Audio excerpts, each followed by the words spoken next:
Assalaamu calaykum. Maanta waxaynu ka hadlaynaa cuntooyinka u roon caafimaadka beerka. Cuntooyinkaas oo loo yaqaano liver cleansers oo macnaheedu yahay cuntooyinka beerka nadiifiya. Haddaba beerka waxa uu ka mid yahay xubnayaasha jidhka ugu muhiimsan.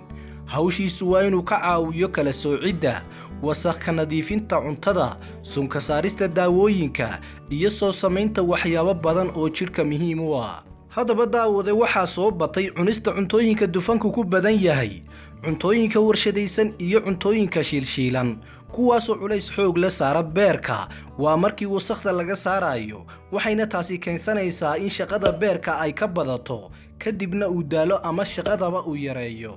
sidaas awgeed waxaa muhiim ah in qofka uu ku dadaalo cunooyinka beerka ka caawin kara in si sahlan uu jidhka qashinka uga saaro, culayskana beerka uu ka yaraado. sidaas ayaana cuntada maanta aynu ka hadli doono loogu bixiyay cunnada beerka nadiifisa.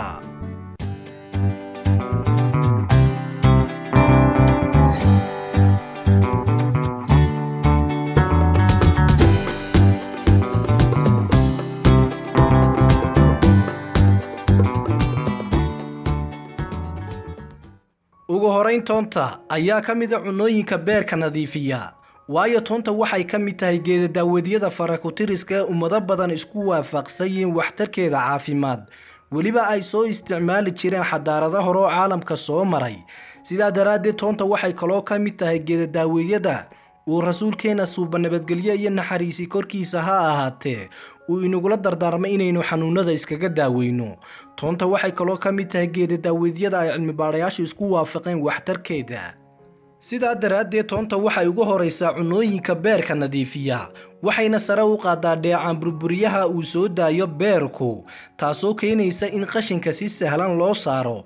waxaa kaloo toonta ka buuxa laba maado oo loo kala yaqaano alisin iyo weliba selenium, waxayna beerka ka caawiyaan maadooyinkaasi qashin saarka. dhinaca kale, liin macaanta ama liin bambeelada loo yaqaana ayaa iyaduna beerka nadiifisa. haddaba sidaynu wada ogsoonnahay, luuqadda ingiriisida waxaa lagu yidhaahdaa orange, afka carabigana liin macaanta waxaa lagu yidhaahdaa burtuqaal, waana mid ka mid a khudaarta taas oo ka baxda dhirta, weliba siday tahay loo cuno. liin macaantu waxay ka mid tahay midhaha bisil ee sideeda loo cuno, iyadoo laga helo biyo iyo fiitamiino badan.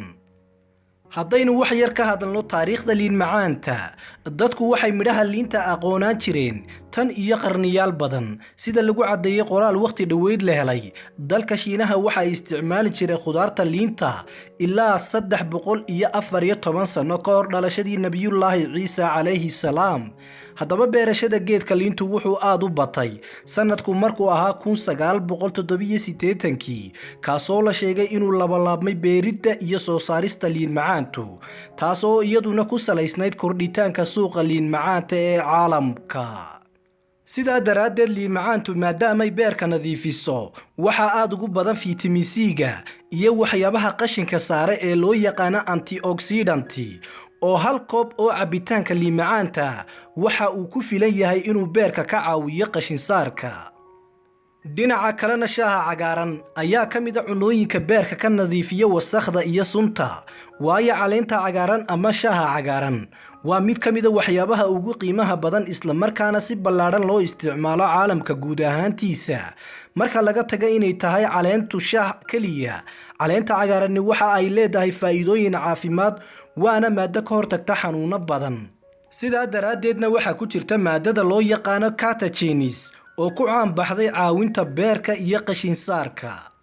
kaarootada ama dabacasaha ayaa isaguna ka mid a cunooyinka beerka nadiifiya, waayo kaarotadu waxay ka mid tahay cunooyinka ay Soomaalidu taqaano, weliba laga helo dhulkeenna. kaarotadu waxa ay leedahay faa'iidooyin badan oo aan ahayn keliya inay aragtida indhaha wax u tarto. sidaa daraaddeedna kaarootada waxaa aad ugu badan maadooyinka faa'iidada u leh jidhka aadanaha. haddii loo sameeyo cabitaan ahaan oo si maalinlaha loo cabana, nacfi aad u weyn ayuu ka helayaa jidhku. haddaba kaarotadu waxay sare u qaadaa shaqada beerka iyo soo saarista waxyaabaha uusan jidhku ka maarmin, waxaana taa ka saacidaysaa maadada ku jirta kaarotada ee loo yaqaano beta carotene. dhinaca kale daawade, afakaadhada ayaa ka mid a cunooyinka beerka nadiifiya, waayo afakaadhadu waxay ka mid tahay cunooyinka la isku raacay inay yihiin superfood, waxaana ku jira saliido jidhka iyo timaha faa'iido badan u leh.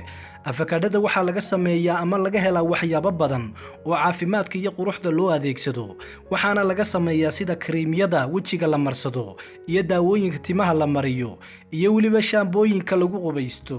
sidaa daraaddeed maadaama afakaadhadu ka mid yahay cunooyinka beerka nadiifiya, waa midho faa'iido u leh caafimaadka, waxaana ka buuxda maado loo yaqaano glutathione oo muhiim u ah soo saarista beerka, gaar ahaan midda daawooyinka. tufaaxa ayaa isaguna ka mid ah cunooyinka beerka nadiifiya, waayo tufaaxu waa midho ka mid ah khudaarta.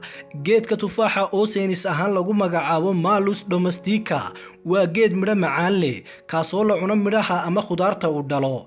sidaa daraaddeed geedka tufaaxa waxaa asal ahaan markii ugu horreysay laga helay bartamaha qaaradda Aasiya, halkaasoo la sheego ilaa imika ama ilaa maanta in noocyo badan oo tufaaxa laga helayo.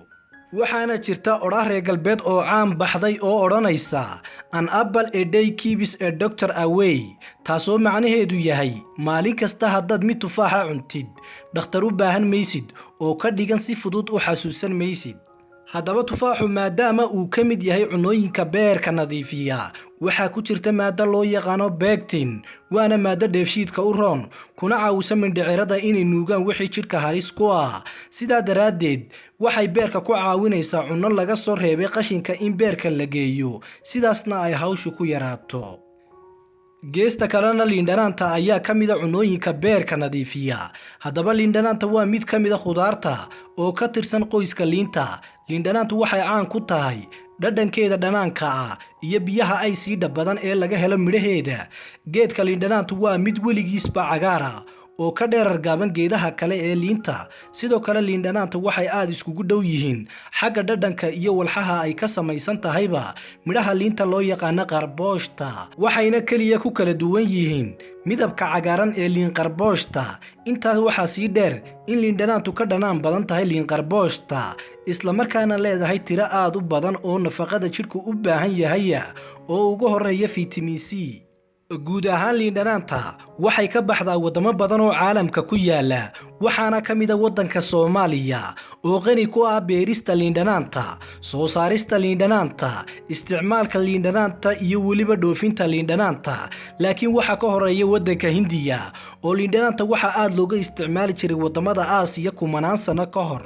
haddaba maadaama liindhanaantu ay ka mid tahay cunooyinka beerka nadiifiya, liindhanaantu waxay ka dhigtaa sunta mid ku milmi karta biyaha, taasoo sahlaysa in jidhka si sahlan looga saaro, waxayna sare u qaadaa shaqada beerka. waana sababta loogula taliyo in qof kasta aroorta hore uu cabo biyo liindhanaan ah oo weliba freesha. kaabajka ayaa isaguna ka mid a cunooyinka beerka nadiifiya. haddaba kaabajka waxaa loo yaqaanaa saynis ahaan Brassica oleiacea, waana dhir caleen cagaaran mararka qaarna casuus leh, sanadla ah, yacni sanadkiiba hal mar dhasha, wuxuuna ka mid yahay khudaarta caleenta duuban ee miisaanka leh. sidaa daraaddeed midhaha kaabajka miisaankiisu waxa uu noqonayaa eber dhibic 5 ilaa 4 kilogaram ama 1 ilaa 9 lb. inta badan waa cagaar, casuus iyo caddaan isku jira, caleemo ballaadhan oo duuban leh si la mid ah saladhka. haddaba khudradda kaabajku waa mid leh caleemo badan oo isa saaran oo isku duuban, kuwaasoo isugu xidhan hab cajiiba. intaa kadib ilaa hadda lama hayo taariikh cad oo ku saabsan meesha asalhaan kaabashku ka soo jeedo, laakiin waxaa la og yahay in 1000 sano ka hor dhalashadii Nabi Ciise calayhi salaam kaabashka lagu beeri jiray meelo ka mid ah qaaradda Yurub. haddaba sida ay ku warantay hay'adda cuntada adduunku, guud ahaan sanadkii 2011 waxay waddamada caalamku soo saareen ilaa 69 milyan oo mitir ton oo kaabasha, kala bar tiradaasina waxa ay ka baxday waddanka Shiinaha oo aad looga isticmaalo geedkaas. haddaba kaabajku waxa uu ka mid yahay cuntooyinka beerka nadiifiya, sidaa daraaddeed waxa uu sare u qaadaa hawsha dheecaanada loo yaqaano enzymes oo hawshoodu tahay inay beerka ka saaraan qashinka. dhinaca kalena koostada ayaa ka mid ah cuntooyinka nadiifiya beerka, waayo waxay ka mid tahay cagaarka beerka u roon, waxayna ku caawisaa beerka soo saarista dacarta ama qarasta uu beerku soo saaro, taasoo muhiim u ah qashin saarka iyo dheefshiidka cuntada dufanka leh. waxaa kaloo beerka nadiifiya baamiyaha, waayo baamiyaha waxa uu jidhka u leeyahay faa'iidooyin badan wuxuuna ka caawiyaa beerka inuu sunta jidhka ka saaro.